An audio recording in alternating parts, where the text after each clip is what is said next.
Welcome to the Startup Grind. Well, welcome everyone. Can I see a show of hands who has been to a startup grind before? Do we have? Okay, so a number of you have. Hands up who's first time here. Welcome. For those of you who haven't had an introduction yet, this is our Entrepreneur Beach Club, Genius Cafe. Our vision is that this is the first of 50 beach clubs around the world. We're very excited because we're actually having an IPO in 2 months from now on the Seychelles Stock Exchange. And we have a number of resorts that we're actually opening as well. We have one here in Bali called Vision Villas that we've been running for quite a number of years with accelerators. And what happened a couple of years ago is we got connected up with Google for Entrepreneurs and Startup Grind, which is the event that we're having tonight, where they have about 200 different events in different cities around the world. They've been doing it for maybe 3 or 4 years. And it all started out of Silicon Valley with the idea that if you've got startups that need to kind of grind their way to success, how do they go out and learn from the people that already have done it? So what tends to happen with the startup grinds that you'll find in Europe, in America, is the people that come on board tend to be the ones that are very much on the tech side. Everything gets recorded. It all goes online as well. Here it's a little bit different because we're in Bali.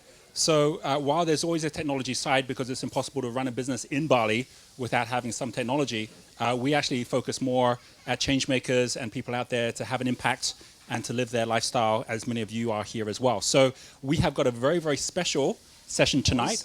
I'm going to give you, first of all, the formal introduction of Naomi, and then I'll give you the informal one, right? So the formal one here, Naomi Ashcroft, she is a filmmaker. She has a company called Authentic Life with a TV series at the moment, which has been nominated for 2 Emmy Awards. She has lived a life where she has not just been a filmmaker, but an entrepreneur, and as she says, a digital nomad, really, like traveling around the world and being able to live from anywhere and supporting others through her mentorship. So some of you might have heard of Entourage, which is in Australia. There's 300,000 entrepreneurs that get connected up together and have a chance to meet and hear from great speakers. And Naomi has for some time been the main speaker on women's leadership, women entrepreneurship. And she now is living really partly in Bali, partly in other parts around the world. Other things you may not know about her is she is also a linear yoga teacher with 20 years experience. She also has a company which is called Global Brand Luxury Retreats, where she runs a number of different retreats, including one some of you might have known about here called SALT.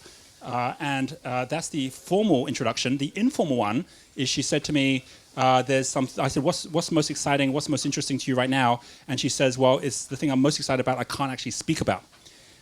So the informal side is that today our job is to get her to speak about the things she's not allowed to speak about. So it's going to be an exciting and very highly charged session where you get to ask questions as well. And so can you please give Naomi a big round of applause? Come up onto stage, Naomi. You can have a sit here. And this microphone's for you as well. We're going to have a bit of a conversation. It's very informal. And then whatever questions you have that are coming up, we're going to open this up for questions in the second half as well. So, what I would love Hello, to everyone. do... I was going to say hi. Hi. Hi. Why don't we start with the link between you going and getting a formal education and then the shift from that to becoming an entrepreneur? Was it like a one-off thing that happened? Was it like a gradual thing? Okay, so this is interesting. I started entrepreneurship in film and television. I produced for ABC and SBS and a whole bunch of companies, and I love storytelling. That's the background that I have. And I remember, I don't like to do things the way everybody else does. I saw the way that the producers I worked with worked, and I was like, okay, that's cool, that passed good, but I want to do something different. What if I get an idea that's outside what they're doing? How do I do that?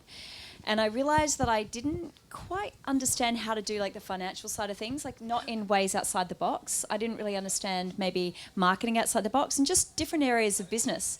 And I'm really driven to do things outside the box. I don't want to do it. I've seen how everyone else does it, and that's great. But if I want to do something that's totally unique, I felt like I needed the skills to do that. So I did something, I guess, which was a little bit random. I went back and did an MBA, which gave me sort of skill sets. And I guess everyone thinks of that as a corporate thing, and it kind of is. But Was it good? I mean, like, was it... would you do it again? Oh my God, it was phenomenal. It was phenomenal. Like, I've got chills thinking about it. I guess what I loved is like, I literally have chills. What happened? That's not the normal reaction of yeah, people right, that to do an studying. MBA. Well, I guess like I was in a room with really some really incredible minds, and I got stretched and I got tested, and Where I got was it? to Which university was it? UWA, so it's in Perth, Western Australia. And I guess, like I had always, like I'd done life back to front. Like the beginning of my life was spent being very, like I travelled from the age of 16. I'd lived overseas.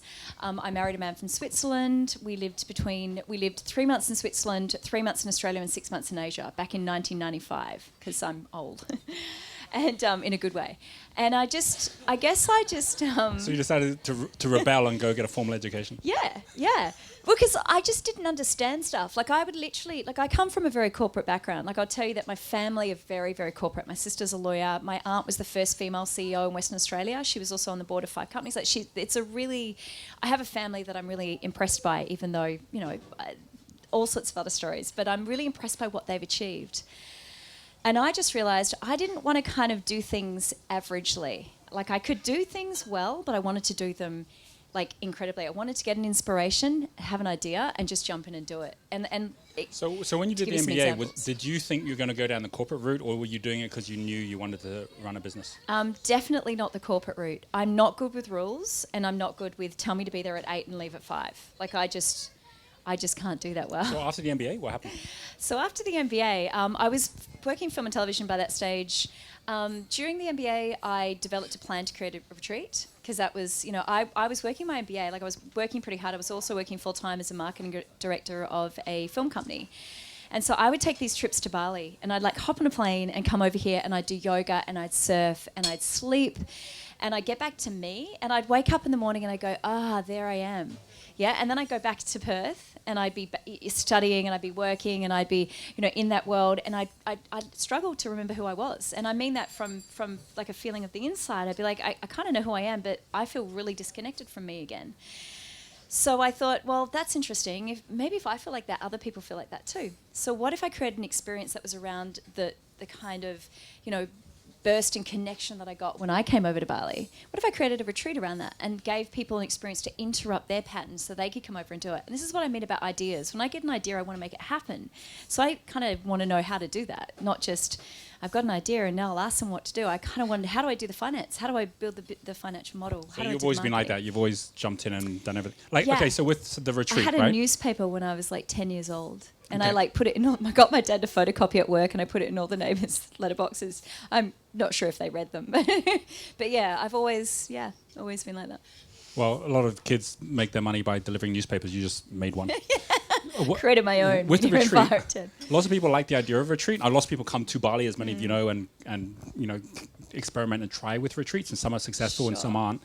How did your one go? I mean, like, did you find it easy to fill, or was it quite difficult? It was phenomenal.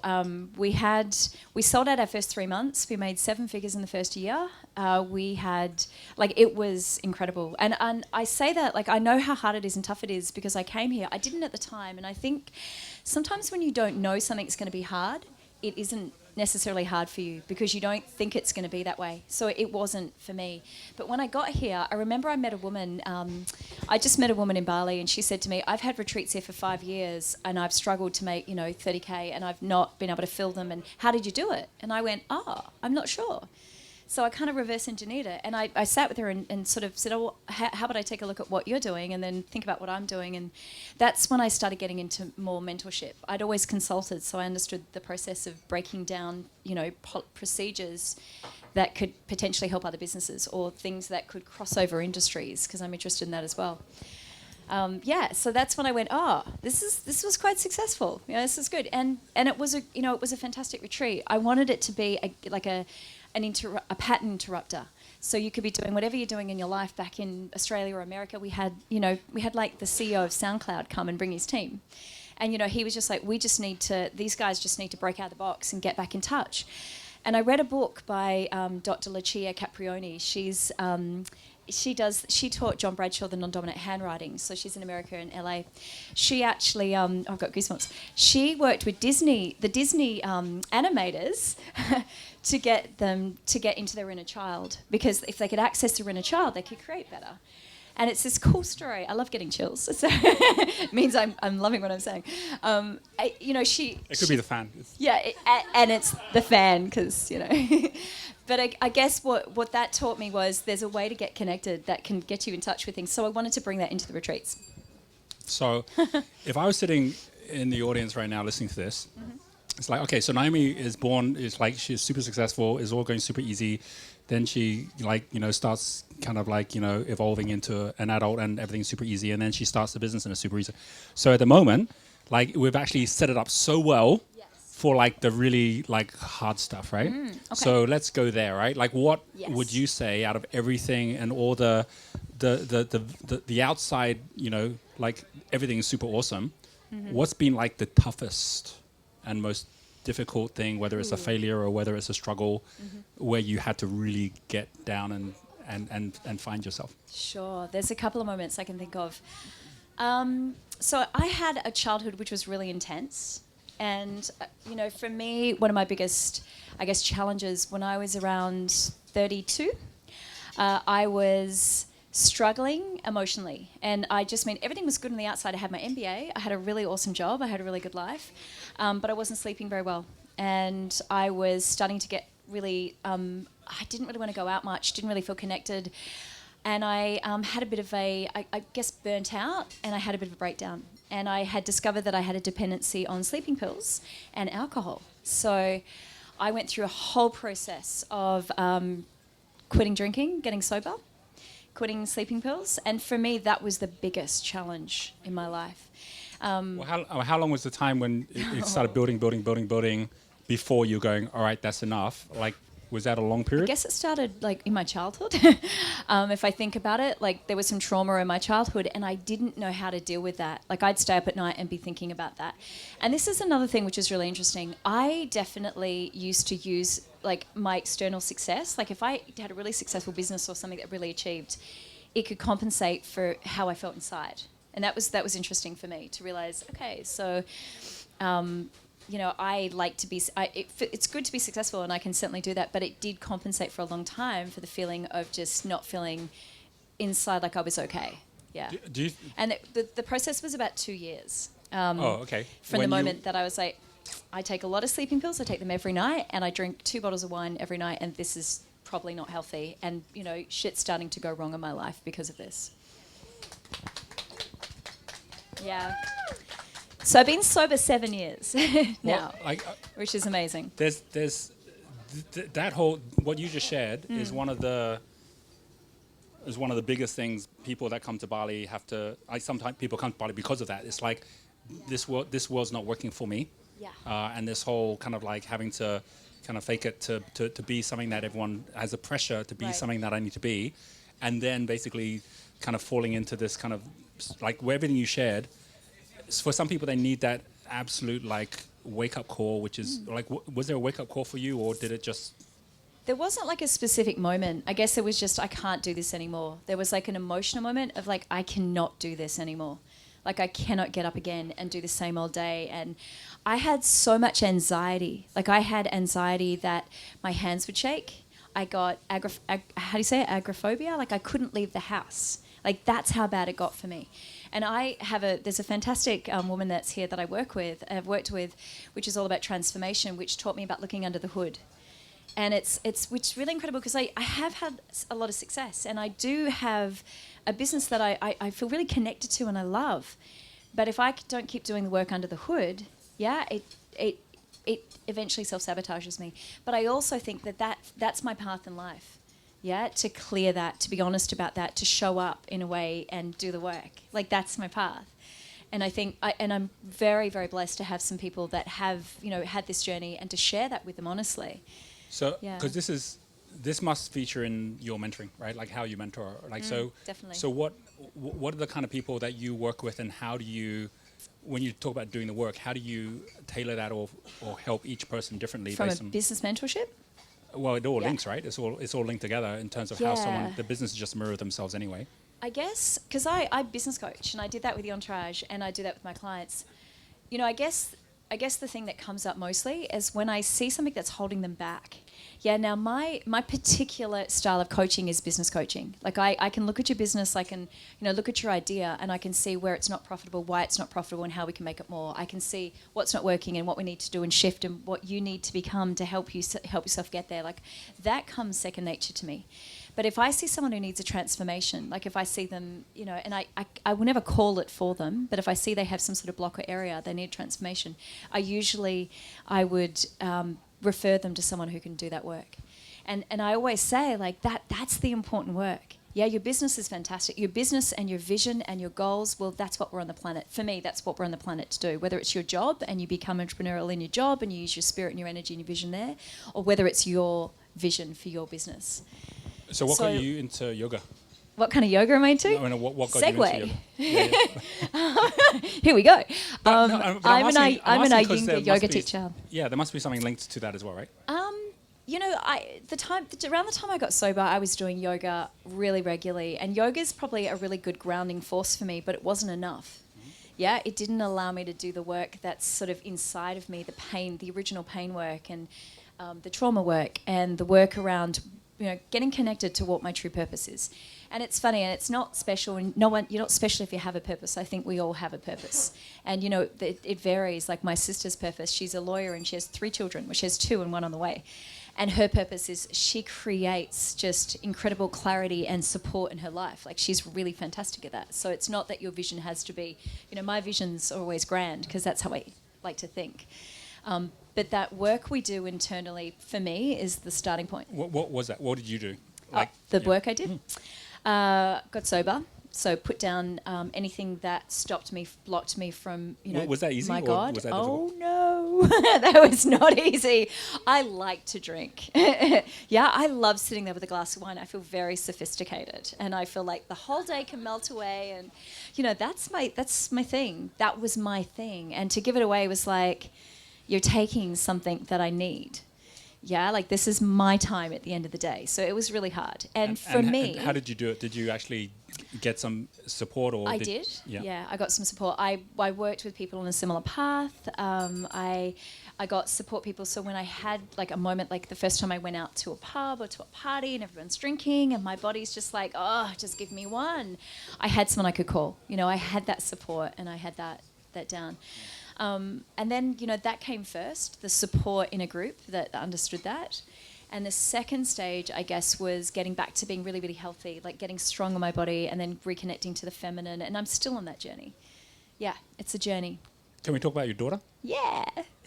So tell us, what was the challenge, or what was the beauty in that whole situation about your daughter and how you brought your daughter up? So my daughter is now 20. She's big, and she's incredible. She's really, really creative, but she was also, at 4, she was diagnosed with high-functioning autism, so she has Asperger's. And she's really unique, and she's not what you typical think of autism. She's really quite compassionate, she's really thoughtful, she's super creative, she creates anime characters, and she wants to do film. Challenges, it's interesting, because I have friends that had children who didn't have a challenge, and they used to say, how do you deal with it? And I'd say, you know what, I don't know anything else. I just know her, and she's just a blessing, and she's whipper smart, and she's very honest. That's the autism. I should just say to you, like, we're driving in the car one day, and I'm studying my MBA. I've got all my books in the back. I'm driving her to swimming. I've got all my books covered to study because I've got an exam, and then I'm working full time, so I'm exhausted, and I've been up since 6 a.m., and I was overwhelmed, and I was still drinking, and I was still relying on chemicals to get me through the day. So I was just like, go in the car like this, fingers white knuckling, but thinking, she doesn't really understand. She's in the back. She's fine. And she taps me and I go, yes, what? And she says, Mummy, are you depressed? And I was like, maybe. I was like, yeah, I guess I am. And it was kind of, she's really How old was she at the time? insightful. She was like 11. Wow. Yeah. And she comes up with stuff like that all the time, and she'll say things to people. Like which I love. I kind of think I encourage her. I think have a spirit where you can, what's the word? Unfuckwithable. Yeah, she's kind of unfuckwithable. But she's also she. There's a book at the moment which I love. Can I swear? Is it okay? Is anyone offended? If you're offended, quick, hold your ears. And there's a book called How to Give No Fucks. And I'm like, my daughter invented that. Yeah, she does not care. So I love her. I think she's amazing. And she'll just say to people, like, she gets a weird vibe, and you say hi, she goes, yeah. And she just takes off, and I'm like, ooh, she's autistic. No, but she has moments, but she can be really honest, and she'll tell me stuff like, I don't want to hear that right now, and I'm like, oh, tell you later then. Yeah, she's cool. She keeps me on my toes. And you're saying you're going with her on or she's joining a film. Yeah. Yeah. She's interested in filmmaking, and that's where my career started. I produced film and television for the ABC. Actually, I wrote a play, and I wrote a play about my childhood. So you really got to see this play, guys. It's really, really intense. It was based loosely on that. My dad came and saw it, and he went, oh, that was interesting. And I'm like, because in the play I kill my father. I'm like, well, I had some issues. I didn't like some stuff, but anyway. So Zoe, my daughter's really interested in storytelling. She creates anime characters, which is like Japanese anime, and I did the PR for a company called Madman Entertainment, which do Japanese anime. They did Howl's Moving Castle, and there's a whole bunch of really cool anime characters, but the real traditional Japanese stuff. And so she grew up on anime, and so now she creates characters. So we're going to LA in June, end of June. We're actually flying in because she loves cartoon characters, and we're going. I have to go to Comic Con, International Festival. I think they're all going to be in costumes. We're just going to roll with it. You got to wear a costume. No. She's already bought one. She bought it online. I'm like, okay. You're dressing as a cat in leather. Okay. So we're going to LA. We're going to fly to Comic-Con. I'll wear a mask. You'd be an awesome Catwoman. I'll be what? You'd be an awesome Catwoman. Yeah. You would, yeah. Yeah. Yeah. Maybe Panther Woman. I'm just too. saying. But then we're going to fly to Pittsburgh, and she's going to do a film camp. So they're going to write a story, act it, and then film it. And then we do a show. And she's so excited to the red carpet. We're already choosing outfits for her premiere. So I'm proud of her. She's just following that little dream for her now. It's very cool. So I'm going to come back to you before we get to the questions. Yes. But always within Startup Grind, we always want to be looking at, like, what is it that is your core, like, learning or knowledge that applies for entrepreneurs, right? And there's no question that what's happened with the film industry and the whole focus at the story and storytelling is probably the most important thing today. You look at any tech company, it's like, it's all about the customer experience, it's all about the story they go through.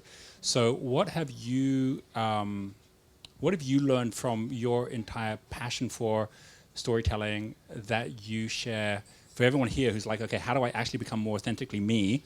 What would you share to them are the kind of key things that you have learned that work best? That was a long question. So but I'll get it. I got it. I think it's really interesting because we started off with the broadcast era. Yeah, like we started off with the time where you had to buy a spot on television, so you need a lot of money. So there was literally 0.1% of the population that could get their message out there. So along came the digital era, and I've got goosebumps again. And the digital era just kind of wiped that out. You'll see now that people like Coca-Cola and some of the larger companies, McDonald's, are not buying space as much on television. They're pouring their dollars back into social media. So get on social media now while it's still free. That's what I'll say, because we now have access to millions of people. And what we want to see on social media, and what's also happened is the consumers got savvy. Yeah, we watch, how many shows do you watch now on like just flipping through Facebook? Probably about 10 a day. Would you guys say, like, how many shows are you actually exposed to per day online? Anyone, scream it out. Zero. Petra doesn't do anything online. But nowadays, like, if we think about what you can do with social media, if you're on social media, you can literally reach millions of people, like in a heartbeat. It doesn't cost you the earth. It's not an elitist, era. We can actually connect with our audience. So right now, your brand is you. So your brand is who you are, and we don't want to know the best things about you, like you just heard in this conversation today. We want to hear about your good stuff, but we want to hear about what do you do late at night when life feels too hard? How do you get up in the morning when, an old story comes up and you feel like I just can't do it today, I'm not enough? Yeah, what do you do when you judge yourself and compare yourself to another person? What are your thoughts? What do you go through? How do you get yourself out of that? These are the things that we want to learn now because we have access and insight into each other's worlds. And the more authentic and honest you are, like the more you can say, this is me, today I'm fucked, but tomorrow I might be okay. But this is what I thought about it, and this is what I'm going to do about it. This is we want to see your journey. Yeah, we don't want to see perfection, and that's what's shifted. Broadcast era, we showed perfection. We showed shiny. It's like everything's fabulous. You must do this. But what we can do now as entrepreneurs, what we can do now as a brand, is show ourselves. Yeah, give you insight into my world. I want to peek inside your world, and you want to peek inside my world, and it's the truth, and it helps. And I think that is the most powerful thing about filmmaking. And what's interesting is the film industry is moving in that direction. And people are becoming brands. And that's what I'm seeing more and more. It's because we can. And we have access to that. So, yeah, that's probably the most powerful thing as an entrepreneur you can do at the moment. Like, Gary Vee talked about this recently. Like, you could literally, like, if we had seen Vera Wang when she was starting out doing her drawings in the kitchen table, and we saw her journey rise, like, truthfully, guts and all the bullshit, all the ups, all the downs, all the I can't get up and do this today, or I just saw this person on Facebook and she's like totally killing it and I just can't do this. Maybe I'm not enough. Yeah, all those things. If you actually share your journey through that, honestly, that is your most powerful tool as an entrepreneur. And I think that's where the world is heading. So right now it's free. Right now you can jump on and do that. If you have a business, you can show us behind the scenes. Even if your business is, whether you're designing chairs or underwear, or you're a coach, or you're an entertainer, or you're a yoga teacher, whatever it is, we just want to see your journey. And that's powerful. Yeah, but keep it real. Where do you see with that, there's this balance which happens especially I see this happen a lot in Bali as well, where people go, oh, I have to be like unique, different. They haven't yet earned the right to be unique and different, so they try and then they get like 5 views and they go, well, that didn't work, right? So, and then there's others who join a movement where they're around like, hundreds of other people that actually believe the same thing, and they go, oh, now I found my tribe. I actually feel better doing this than trying to go out and being unique. So there's this dance of when's the right time to be breaking out and having your own voice. When do you sing with a choir? What would be your advice to people that are kind of like, they're thinking, I'm trying to do all this stuff, but it's not actually giving me the results I thought I should be getting at this point? Sure.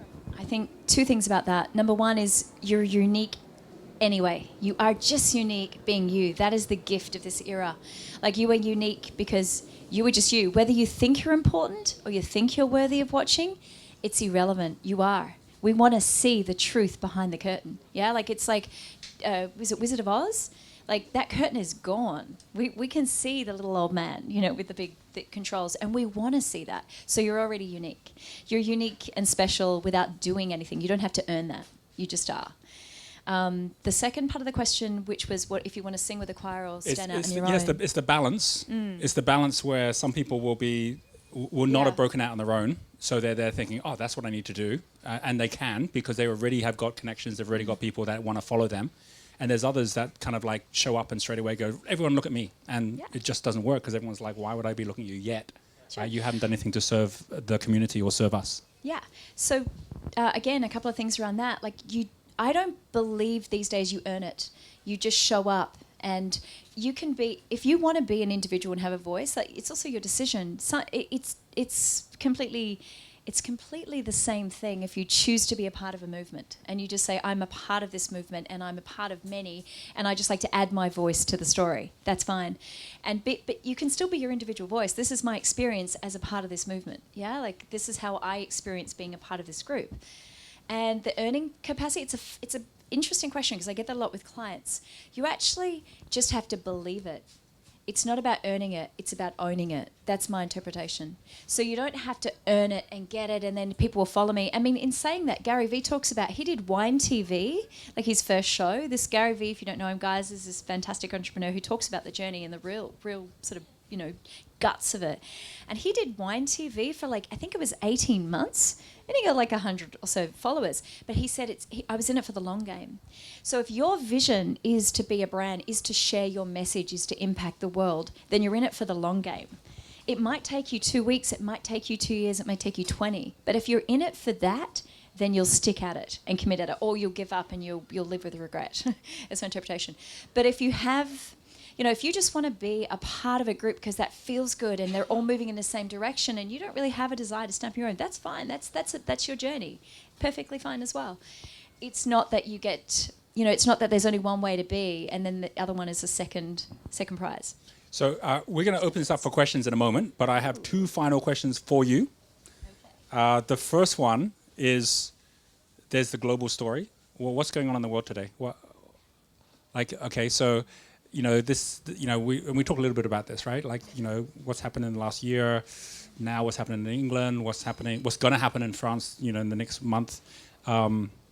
What's happening, and is it related in any way to what's going on here in Bali, where more and more people are actually showing up and looking for a new tribe or a new community? Ooh, great question. It's interesting at the moment. So, do you guys know about the French elections coming up? Yeah, and they have almost a Trump candidate. A candidate who stands for... And a Bernie Sanders candidate, right? And a Bernie Sanders, yeah. Well, kind of. You mean the young guy? First and second right now. Yeah, both not the young guy and then the woman. Yeah, they're both anti-government, basically. So what's interesting, I guess, is right now, like I said, is we can spread our message really fast and quick. So you can literally leverage social media to spread your message across the world if you want to, if you have the capacity to do that, if you have the drive and the willingness to do that. So you can literally change directions. So there's a party in France, to give you an example. The party in France that this woman is, that she's one of the leaderboards, the top two in France. Now, if she gets in, her father actually was, and I don't want to talk about this because it mucked up Sean Spicer. He shouldn't have talked about it, but her father basically was one of those people who said that the Holocaust never happened. Yeah, and in Europe, it's a very big issue because it hurts a lot of people. It's a very personal issue. Now, she had to do damage control. So she's jumped in and done damage control, and she's revamped the image. I'm not like that, but her policies are exactly the same as her father's. Well, very similar. They're very aligned. So isn't it interesting that we can use social media now to spread our message? Yeah, we can literally use it to connect you and I across the world, and and everyone in this room can literally, after this event, connect with each other online. And that's kind of amazing, because in the old days we'd have to get each other's addresses and write a letter and maybe get a phone number and then catch you when you're home, and then you might call me back and then we'd give up. And do you know what I mean? But we literally could get a group email or group message going right now after this, bang, and everyone would be in contact, and anyone who wanted to stay in contact could just keep sending messages. That is phenomenal. The power of that, the connection to that, the ease of that is phenomenal. But what it can also mean is we can spread a message, we can influence in a way that suits our agenda. Yeah, I don't think anyone in the room is going to do that. But it's if you're talking global politics and what's happening in the world, this is incredible at the moment. That the power of something like what's happened in America can happen in France, which is France is one of the most powerful European countries. So what happens there will influence all the EU. And if they leave the EU, like we're having all these, I'm getting goosebumps, all these shifts in the world. And I guess I find it feels like we're coming to a crux. That's what it feels like for me. It's like you stand up for what you believe in. You get connected to what's true for you. Like you sort through your shit and see the truth. Or, there's a game you can still play. And it's an old game, but maybe because it's online now, maybe we can see through it. Yeah, like before, you could hide behind the curtain. Like the Oz was there. And you could actually say, this isn't happening. Because look out here. It's all good. See, we're all fine out here. But behind the curtain, you're like pulling all the levers and making what you want to happen. Nowadays, there's transparency. And that's what I love about this era. The digital era gives us the capacity now for you and I to see what's going on and tell each other. I can tell everyone in this room that I saw this happen, and it didn't quite help us with Trump, but never mind. But it's increasing our power of communication. And I think that's powerful. So if you talk from a marketing perspective, or you talk from just spreading personal messages in every area. Yeah. Okay, awesome. And that's a long answer for a long question. It was great. It was good. It was good. And again, we might get back to it in the questions, but my final one is about you and your story. What's next? What are you most excited about that you can talk about what you can't talk about? And what do you see yourself next couple of years? I have a media company, and I've been coaching for a really long time, and I still continue to coach. But I'm moving back into film and television, and I am going to New York to have a meeting with a big network, and not saying any names, and it's exciting because although I understand that there's a social media component, and we've got a whole plan to do a social media component behind it, but for me, getting back into storytelling through that medium is going to be exciting. It's going to be an add-on, and it's also something I'm going to be teaching in my retreats for businesses to kind of, leverage social media from a storytelling perspective. Yeah, because it's one of the most powerful, impactful ways, and it will cost you nothing, and it's incredibly powerful. All right, we're going to open this up for questions. So we've got a microphone. So Dee's got a microphone, and you just can put up your hands. We've got a. How gorgeous is Dinara, though? How know, super beautiful awesome, is she? right? Yeah. So when you have the mic, then introduce yourself and then your question. Hi, I'm John. Hi, John. Hello. Can we check the microphones? Hello. There Hey. you go. Thanks. Thanks. Just got to, just like this, like tip it to you. That's it. And then Thank lean you. into it. Yeah. First time on the microphone. Thank you.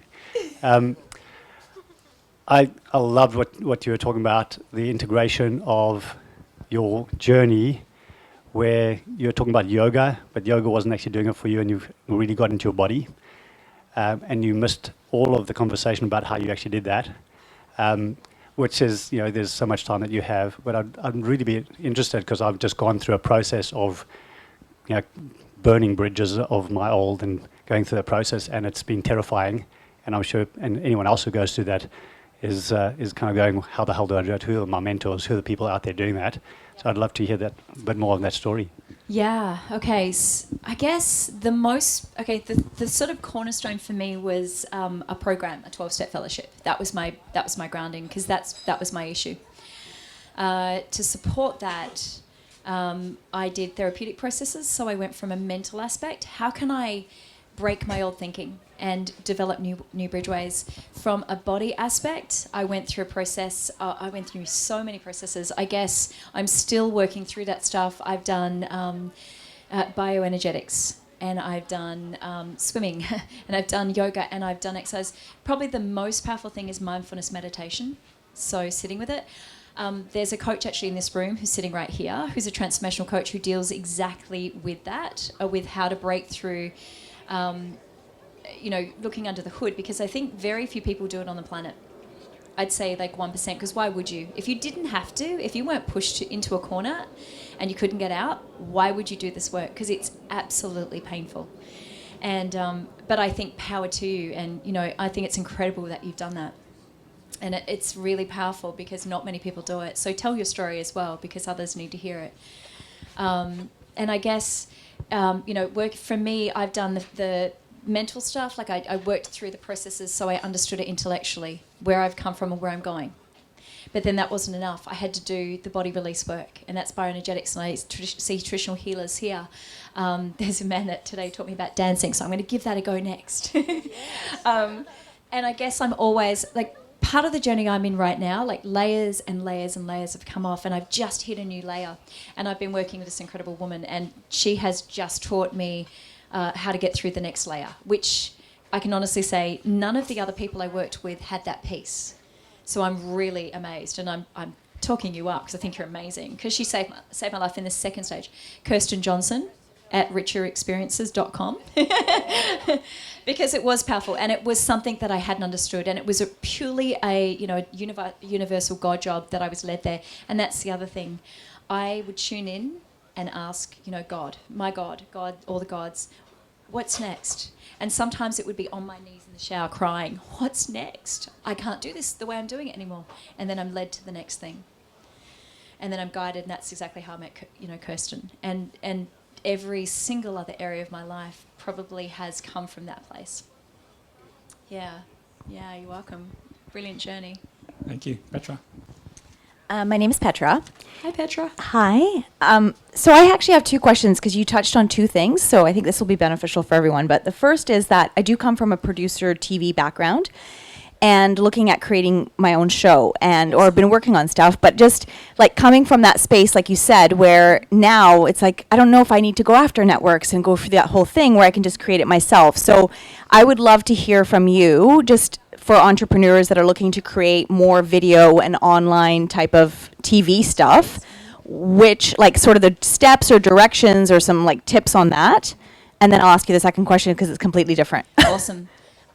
Okay, so I had to, when I made the choice to go through a new TV expect and go through broadcasters, I checked in, and that's what I wanted. I started the journey when I stopped drinking. I stopped producing around that time.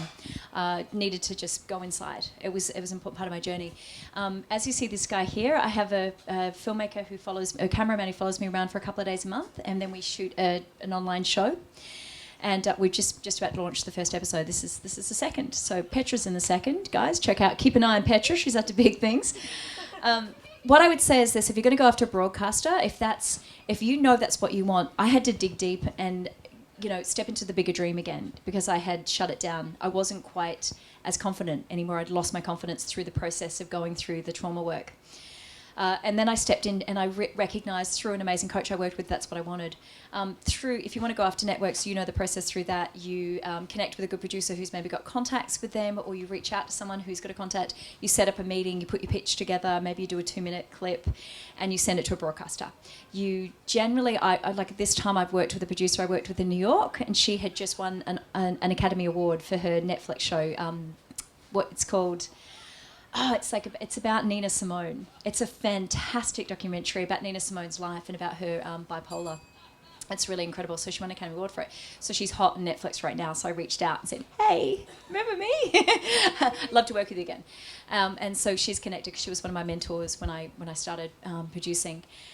Online shows, I would say develop it, produce it, shoot it. If you're doing a behind the scenes, I don't know what your story is. If you're actually going to do a drama, No, I would say like what you're talking about, just live. Like, here I am in Bali, this is life, this is how I eat, like, this is how you guys can eat, this is how you can be empowered, like all of that. So shoot it, keep going with it, because this is something that I love about, people like Gary Vee, and he inspires me in that way. He's like, Wine TV took a year and a half, maybe it was like 100 episodes before anyone gave a shit.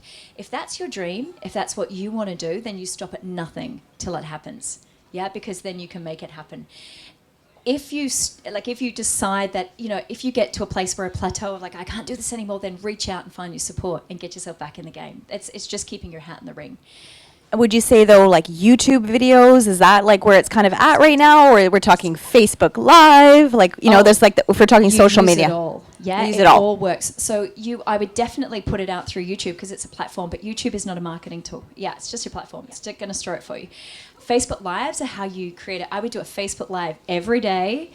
Sydney Campos at sydneycampos.com behind you there has just revolutionised her business and just had the biggest month ever through using Facebook Lives.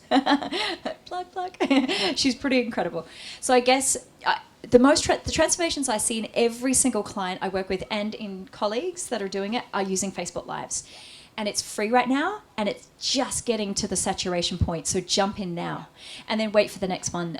People were using all these different kinds. There was Anchor that came out. There was a whole bunch of others. I wouldn't bother. Like, stick with Facebook Lives right now because it's immediate and it creates urgency and scarcity. I've got to watch this now, otherwise it's gone. And Facebook, I heard of Facebook loves the algorithms too, so they'll really pump it to the front of news feeds for people. And you can invite people now. So make sure that you're looking at get your little circle and ask them to share it, and then ask them to share it. Yeah, so you're always building. Never miss an opportunity to leverage your audience because there's possibilities everywhere. Tag somebody. Or find a strategic partner who's doing what you do or similar, or has a similar audience, and strategically partner with them and then tag them and then get some sort of connection. Really what I would do is create your show and then create your launch plan and then stop at nothing. As soon as you hit go on the launch plan, go for it. Yeah, and then make every single day count. Set yourself a goal and then make every single day count. Facebook Lives, share them on Instagram stories, Instagram Lives. Get people to go back and forth. Hey guys, check me out on Instagram. This is my handle. But say it every single day. And you need to sell in every single share. Don't be shy. Whether selling is like, get to my page, check this out, and then offer them something of value. So guys, come to my page. I'm going to show you my Facebook through this Facebook Live every day. I'm going to teach you 10 things about whatever your expertise is. And I'm going to share one a little bit every day, but I want to ask you questions like, what do you guys want to learn? Like, get them involved, and you'll start to build your audience. It's communication. Just like we sit in a circle now, have a conversation with you, and then we might have a conversation later, and then if we just continue building on our conversations. But if I sat here and then you never saw me again, you'd probably forget about me. What was that chick's name? With a black dress, and she had an alcohol problem, you know what I mean? So you stay in their faces. She's over that now, but it's like you got to stay in their faces because nowadays it's about getting current. If you're not current, I've got 6 billion things that are going to take my mind off you. Yeah? So you've got to stay current. Your job is to stay in my face in a really valuable, important way. I got to love you in my face. I don't want to push you away. But sometimes that can work as well. There's a coach I work with who talks about, well, when they don't like me, it's brilliant. It actually increases my business. That's not how I roll. That's not my vibe. That's not in integrity with my business. So offer value, but stay authentic. And it's actually easy to do. And document, don't create. as Gary Vee says. So you're not creating content every day. You're just documenting. This is just me talking to you. And then if this guy was working for you, it would just be you talking to me and then Roger in the background. Boom. That's content, and that's what we want nowadays. We're hungry for it. We're not hungry for, I'm Petra and I'm amazing and you got to get my new 3-part series because it's going to buck your socks off. It just washes over us because we're seeing it too much. Right. So stand out by being original. Yeah. Cool. Brilliant. Okay, my second question was, you touched on retreats, and you said that you have a way that you strategically can look at stuff, and you had this woman, and you were looking at her retreat compared to your retreat. Can you tell us a little bit about, like, what was it that she wasn't doing, or what is it that you're doing that was able to fill your retreats? Because I think a lot of people here, we do retreats. Okay, cool. Okay, so first up, before I even started the retreats, I knew two things. That we had to stand out and be original, and that it had to be not just a fantastic retreat, but our story, our brand story, had to reach the people that we were going for. So if I was to put out, like, say I'm putting out a Facebook ad, and I go, in those days I think we had Google ads. I can't remember. So say I put a Facebook ad and I go, love my retreat, you got to come see a retreat. It's really fantastic. You'll have an amazing experience and you'll feel so much better. It'll revolutionize your life. I have nothing to connect to with that. But if I have in my marketing, come to my retreats. Like, here's a story of Kate. Here's a story of Roger. He came to the retreat. He came and he was a mess. We said, Roger, you got to slow down. Yeah, you got 3 kids. You're traveling around the world. You got this. You want to build this empire. I mean, like, shit. And then he had a moment. We took a photo of him at the beginning. We went, click, Roger, this is your reality check. Bing. Yeah, like just like I'm telling you the story now. And Roger took the photo, like that, right? And then we put the photo out. And then Roger had this moment. Like halfway through, Roger woke up at 9 o'clock. He'd never woken up after 7. And then that night, he was so relaxed that he just smiled and he ate his dinner and he didn't say much. He just sat over there and he had soup. And we were like, this guy's chilling out. And then Roger said to me halfway through the retreat, I had no idea how busy I was. I was totally disconnected to who I am. And then we have a moment where we say to Roger, Roger, tell us about the retreat. How was the retreat? It was amazing. What changed for you? Just everything about it was just incredible. It was fabulous. Everyone should go. Wow. And Roger ended up changing his life after that trip. He did something completely different. Yeah? Doesn't that story pull you in more? So tell stories. And there's a great book called Story Wars. I can't remember the author. Great book. And if you actually Google, it's on Vimeo and Google, Winning the Story Wars. That shows you. Oh, they don't do Vimeo. I do. I think I have a VPN blocker or some crazy shit that my sister set up, but it's cool. Well, I can, we can organize a link somewhere on the Facebook page, the Startup Grind Facebook page, and I can link, because it's incredible. It shows you how storytelling is the only way to market these days, and there's a reason why behind it. Yeah, because brands are about, we want the hero's journey. We want to hear the story behind the product. We really don't give two hoots right now around, it's going to make me shiny, and it's going to make your teeth brilliant, and you're going to have so many friends. We want to hear about Roger's transformation. So tell stories. To get really specific strategically, her retreats, she didn't know her market. Her marketing was following the same old marketing, and if you follow the same old marketing, you're competing against 200 people. I partnered with a Cannes award-winning filmmaker, a pro surfer, and Australia's biggest celebrity online TV chef. His name is Pete Evans. Pete Evans, I think. Is anyone from Australia? Yeah. Pete Evans, yeah. So he's like Australia's biggest chef. He's on the top rating show. So he did. He endorsed our menu, and that cost me nothing. He swapped a retreat for him and his girls twice a year, which we could absorb that cost easy, way easier. I had a Cannes award-winning filmmaker who came and did. He introduced one of his shows, so we filmed it. So the retreat guests are sitting there, and suddenly the film director comes in and goes, "I just want to welcome you guys to my movie," and they're all like. We filmed the whole thing, and then we had that for marketing. That was priceless to us. Didn't cost me a thing. I was dating him, but but that's beside the point. But I mean, I had worked in the film industry, and if you worked in the film industry, you can get people. You can offer them a free trip to Bali, and they're going to come on board, pretty much. I even had a friend of mine who's an actress, Emma Booth, who said, "Oh, I'll come to Bali and be your ambassador." And I was like, "Okay, tweet about it a bit." And then she came and did a free retreat, so she tweeted that through her social media. I had a plan for them, so they had to do certain amount of tweets, certain amount of Facebook posts, certain amount of social media to be, as our cross promotion with a strategic partnership. The third one was a pro surfer, and all of these people had over 1 million followers. So we're an unknown, completely unknown, didn't cost me a cent, but every single one of those people pushed out to their 3 million people. And it didn't cost us a cent, they just wanted to come to Bali. So leverage ideas that are outside the box. When I went to look at this woman's business, it's like you're doing all of the marketing that everyone else is doing, so you can't stand out. Your business model, like her actual financial business model, wasn't lean enough for her to actually get ahead to make a profit. And her structure, business structure, meant that she required this many people just to get this amount X of activities. Therefore, she was actually never going to get ahead, even in 5 years if she sold out all her retreats. So it's like, well, your business model is flawed. So we've got to look at your financial model.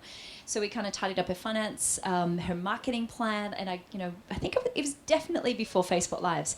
But it's like, make a video, just get a guy to follow you around with a camera. Yeah. And we were doing that back then. I was doing that before Facebook Lives. We had a guy that came on the retreats and, filmed, because I knew that we couldn't capture in an ad. We had to see people in the journey. I think hope that's helpful. I think there's a thread in all of this, which I think is so important, which is that we are living in a world which is going through a massive breakdown in trust. And so we're all there saying, what can I actually trust? Can I trust the government? Can I trust the media? Can I trust, and we're seeing piece after piece as everyone tries to grab our attention. We're not trusting that anymore. As humans, the one thing we can trust is what's real. So our real question is, what's real? And after we've asked that question, what's real, and we see someone in front of a camera or someone having a conversation, and we go, that's real, then the second question is always, does it relate, right? Does this relate to me? Which is where stories come in. Because the whole conversation is just like... It's the way the brain's wired. Yeah, because we're just all searching for trust. And if we can find something we trust because it's real and we relate to it, and then it's a value where we can get involved, then we'll do it because we're all looking for that meaning. So I think this whole link of everything that you're talking about in storytelling is so important today, because you're actually giving people the biggest gift, which is the ability for them to trust something, which is for so many of us the thing that we're having such a tough time finding. It's beautiful. I think from a purely strategic point of view on that, if you look at marketing results, if you test your marketing and you've got, 5 Facebook ads and the 3-part series and an opt-in and whatever, and you had Facebook Lives every day for 6 days, when you look at the results, and there are tons of studies and things, and I'll see if I can find one and flick it on the page, the results for your storytelling are infinitely more... you're getting much more of a conversion, you're getting more connection. Sitting here and talking to you, you're going to get so much more. If you saw an ad of my retreats, you just go, yeah, it's a retreat. Nice palm tree. It's this gives you a story. So storytelling. That's and really come from your guts. Have another question. Hi, Naomi. Hi, Jade. So, obviously, my name's Jade. My question is around... If you know you have a story inside, you know that you should be documenting because it's going to help you achieve your why. How do you get started and think about what you need to be mindful, what you do share and don't share, and kind of like a strategic plan about what you are going to go live with and your branding around that? So I do it backwards. I shoot everything. He caught me dropping food down my cleavage earlier. Twice. Yeah, it was really classy. And I was like, oopsie. Did you catch that? Shit, great. I reverse engineer it. So I think the best way is to you need to actually take that part of your brain out of the process. So I go shoot everything, and then I will give a rough story to my editor. This is what happened in the day, and these are the key points, and these are the people I met. And then I give my editor free rein, put it together. Yeah, and then I give him tons of notes. But from a strategic point of view, I guess if you're looking at it as a marketing tool, share authentically, share genuinely, but give people absolute insight into what you do and why you do it. If I know your why, I'm much more likely, as you know, we've worked with the same company in Sydney. If I know your why, then I'm much more inclined to work with you. But if I think, it's exactly what Roger's just said, if I don't know your why, I don't know if I can trust you, because there's a lot of shit going on out there. And why would I invest money and time into someone if I don't really know why you do what you do? So first things first, shoot something that they get to know you. Let us know Jade, but let us know Jade who's just been through all these different things and who's on a life-changing journey. Jade's just on this incredible life-changing journey. She's about to go traveling. And it's powerful. And that's what we want to hear, because every single other person on a life-changing journey wants to see how your journey goes. So show us that. Feel into your heart. You'll know. Your intuition will tell you. If it's inauthentic or it's too raw or it's not meant for others' ears, then you'll know. I think sometimes it's hard to tune in when you're going through rough patch, and I know because the disconnect can be there because you're in the process. And in that case, ask someone you trust. Is this okay for me to share? Reach out, have a housemate or a friend or a colleague or a coach or whoever you can say, I'd love to share this. And look, there's people in this room who I know have shared really, really powerful stuff. And it's given me the courage to start to share my stuff. And that's the power of this. And it's incredible. So I guess your intuition will tell you, but then check in. Am I afraid to show this because it exposes me? Because it's really fucking terrifying showing all of you. It's like if I really just want to show you the good bits, right? But the good bits, they don't count in the end for the big story. So I've got to, but I also had to find that boundary, and I used my intuition to find that. I hope that helps, Jade. But Jade, your journey right now would be amazing to watch if you could get someone to film that. Seriously, Jade's just on this transformational journey. I would love to see that. One thing I want to just add about something that you do really well, and I think it's something that you take for granted because you do it, but it's actually difficult for people on the outside to see that until they realize you create a conversation. And I think the best stories are conversations. It's a two-way thing. So it's actually that whole, you do draw someone into the conversation and you talk about it, whereas for a lot of people, they think the stories, they've got to present themselves as something, or they've got to basically talk at their audience as opposed to talking with it. And it's a really important distinction between the two. I'm going to add another link to the page. So the Kardashians, I know they're not cool. I know they're not down with the heart stuff. It's okay. But what they do is they tell us a story incredibly. So I actually cry when I watch the Kardashians because I think they all have each other's back, and it just blows my mind. And I always cry. I'm a sap like that. And so you think you can dance? Tears every time. I can't believe he just did that in a dance. I mean, it's so beautiful. It's really powerful. So you think you can dance, and the Kardashians. But the Kardashians, there's a great clip, about how the Kardashians, people are like, well, you're just you've got no skill and talent. What? Why would I watch you? They have leveraged and worked with their story and created a global empire. Granted, they had a broadcaster and, my leg is numb. That is such a weird feeling. I hope I can walk later. I might take that shoe off. Watch what they do and how they do it. So if you know what you could do for a test? Please don't make me watch Kardashians. No, you don't have to, but I'll send you this clip because it shows you why what they do is so powerful. You know what I would say? Get a camera to follow you for a day. Just follow for a day. This guy's free. I'll give you his details, and he's quite good. He's a bit high. He's a bit slow sometimes. Did you ever see the interview of Jack Delosa and I? Yeah, but that's okay. So show yourself as, hey, I'm awkward on camera. Hey, I'm awkward on camera. This is really you guys are watching me, and I am so awkward on camera. This is excruciating. Tell us that stuff. Tell us. No, I haven't, but I've seen you talk with Jack. No, but if you've got a camera to follow you around for a day. Yeah, maybe break through that belief. Break through it just by doing it, because change is behavioural. So you can change that belief by changing your behaviour. Get a camera to follow you for a day. We watch what happens. You watch what happens. Boom. Then you have a different thought at the end of it. Then you can start to see story. You might need someone to help you and guide you because story is something that not everybody has the natural inclination for. But, as human beings, we do. So I would say try that. I would watch it, Jade. We have time for one final question, and so we're going to actually have it from Dee, who has the microphone right now. Oh, we could do one more after that. Okay, we'll have a bonus one afterwards Yeah. from Dee as well. It's going to be a hard question because it's hard for me. You mentioned your childhood trauma, and I had trauma as well when I was 5. And I have a question. Do you speak about that with your audience? And you mentioned that you had this play and with your father and all this kind of stuff. How was that for you?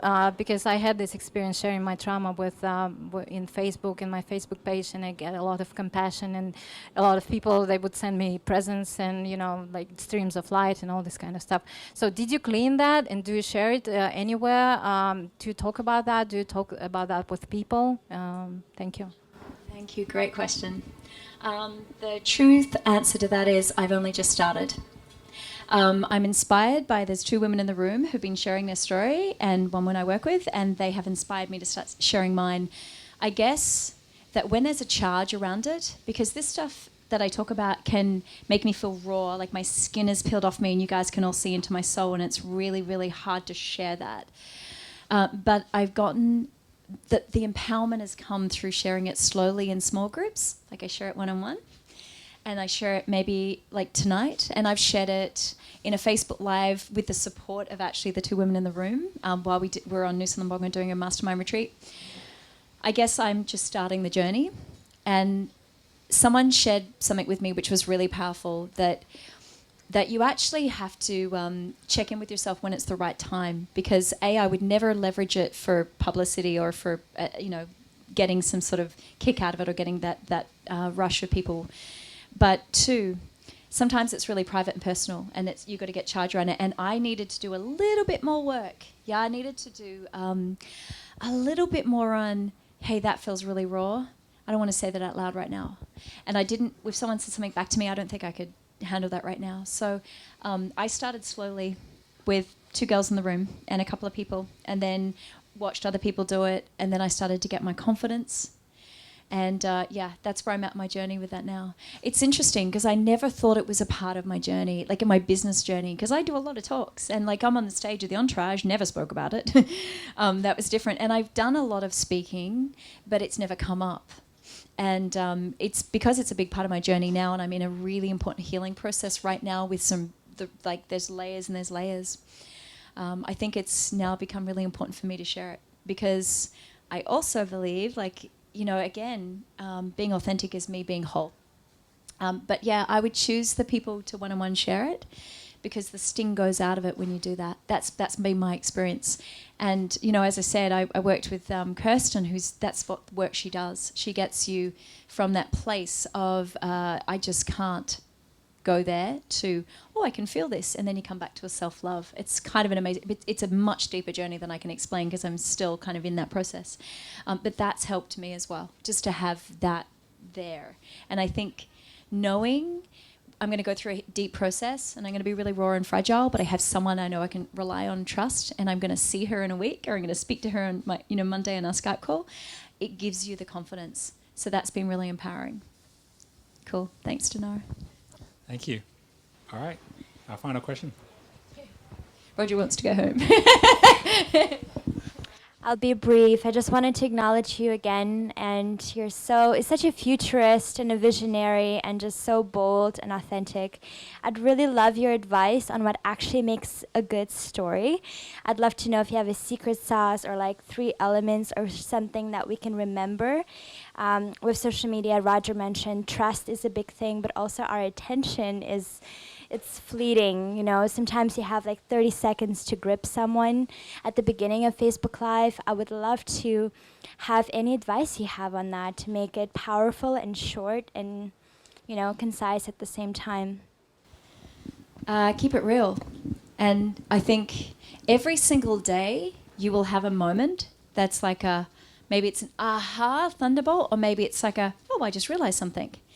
Or maybe it's you do something, and to get more specifics, I think that helps. So I'm sitting here right now and I'm talking, Roger's next to me, we're chatting and we're meeting for the first time and I'm telling my story. I could probably go into a live stream after this, or a video, and just say, wow, I just learned something. And when it's true for you, and when it's like I'm giving you insight to my truth, that's the most powerful. So it could be like we met at a Awakened Women's Conference. I think we danced together. I think we did a Tantra dance workshop together. And you were my partner. That is so cool. I love that. I knew I recognized her. So you could say, today, every single day, you will get at least a dozen moments that would be powerful to share, because they're honest, truthful moments. When you fall into your body and you suddenly go, I just realized something. And the thing is, if you do that, you practice that, it becomes more. You will do it more and more. It grows. It's like a muscle. So you could literally, if you want to follow Kirsten Johnson and Sydney Campos, because they're killing it with live streams at the moment. And every single day they say something that's I just had this epiphany. I'm shopping for ramatams and, and I've just discovered, that I realized that today's, I just got to show up, and here I am. And it's just your honest process. What I would say is this. I journal in the morning. And it gets me into the version of, and I don't just mean I journal, I write down, wow, this is where I'm at, so what's going on, and oh my God, and what if I do this? And I know I'm current with my process. So during the day, I'm current with my process, not perfectly, but I'm current with my process. When I'm current with my process, stuff comes to me. Like, I'm sitting on the beach earlier and I'm meeting people I don't really know, and I thought, oh, I'm having a moment where I'm feeling a little bit self-conscious. Oh, that's interesting. Oh, I'm feeling so conscious. Why am I feeling so conscious? So I had a little chat with myself in my head. I don't know if anyone noticed. And then I could do a live stream after that and say, you know what? Sometimes it's amazing to me that I still have like a body self-consciousness. It's like I feel it in my body. It's a bit of anxiety, but you know what I did to break through? I just looked someone in the eyes and I had a conversation with them and I connected to them. And I didn't say anything special. I just literally talked about our dinner, and then I had a conversation with someone else and I looked them in the eyes. And that's all I did. And that is something we want to hear from you. And I remember, because your work is Tantra, right? Or social media. Ah, okay. So you could talk about like the changing, today I heard this talk, or I went out and I saw a beautiful sunset and I thought, I want to share the sunset with you. And you know why? It's because we don't see that enough on social media. Like, just tell us, document what you're doing. But tell us the truth about what you're feeling. And sometimes you surprise yourself. You'll actually have insights that pop up. And I say practice it with a video, because live stream is terrifying. I think Roger's giving me the wind it up. I'm good. It's so good. You can totally got to get a hook to get me off generally, but but I might duck. Basically, everyone's telling me to wind up now. But I'm going to go longer. So, hope you're all comfortable. No.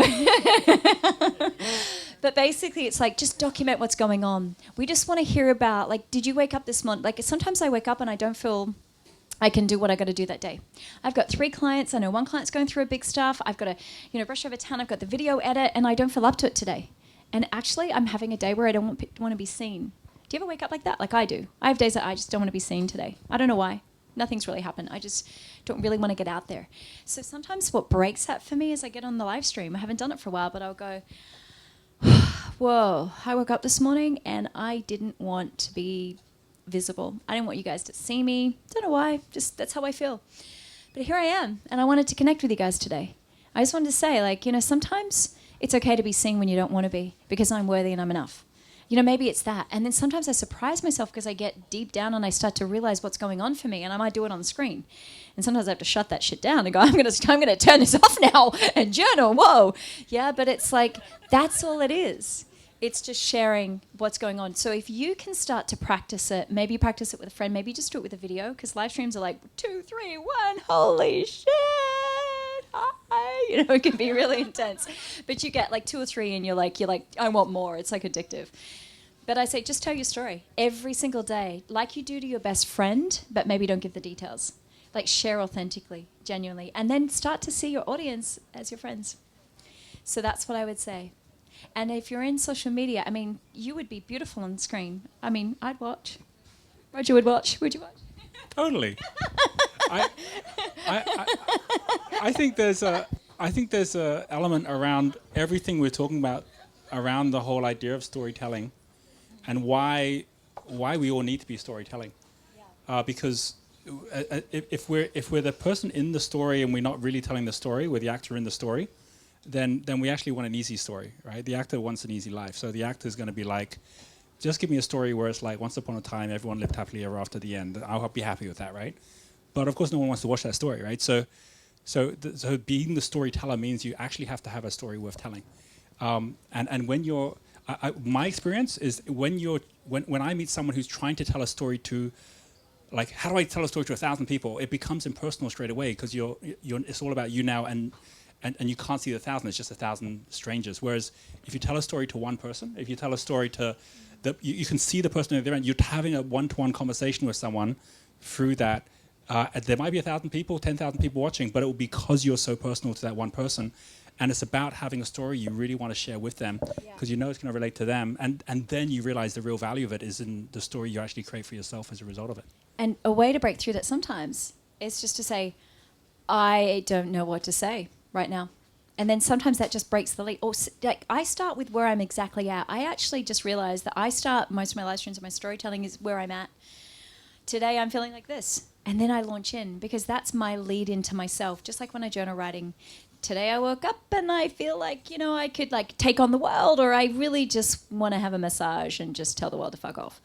But, I don't know why, but that's where I'm at. And sometimes my live stream is, what, I just don't know how to fucking do this today, but I'm just going to show up. And, Kirsten and I were at Ubud, and we went to meet Sydney. And we did we do these little mastermind retreat things, because she's my mastermind partner. And we kind of cruised down there, and we rocked up. And I think the second day, is it okay if I tell the story? I went to all of it. You just, well, when you took your clothes off and ran around, just kidding. She totally didn't. She had bathers on, no. She said, like, I don't want to do a live stream today. And I was like, oh, okay, whatever. And we were like, but why don't you just do a live stream? Like, I don't want to do a live stream today, and tell that story. She told this funny story at dinner. And I was like, that was a hilarious story. Tell it. And actually, I think that was the first day you jumped on, and you got more hits than ever. And she did this like live stream. Remember you walked around the pool in Ubud, and I was filming in the background, just in case you could use that for later. Like, I was filming her filming herself.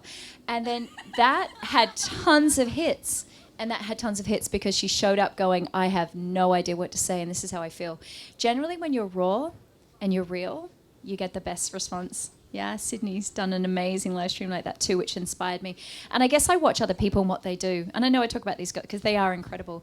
But I just watch what's going on out there. I watch what other people are doing, and I don't copy them. But what I do is I learn how to step into me. When I see someone, it gives you permission when you see someone be authentic and real to be authentic and real. It's like I have an internal switch that goes, I can do that too. I'm allowed to be real. And my real is this today.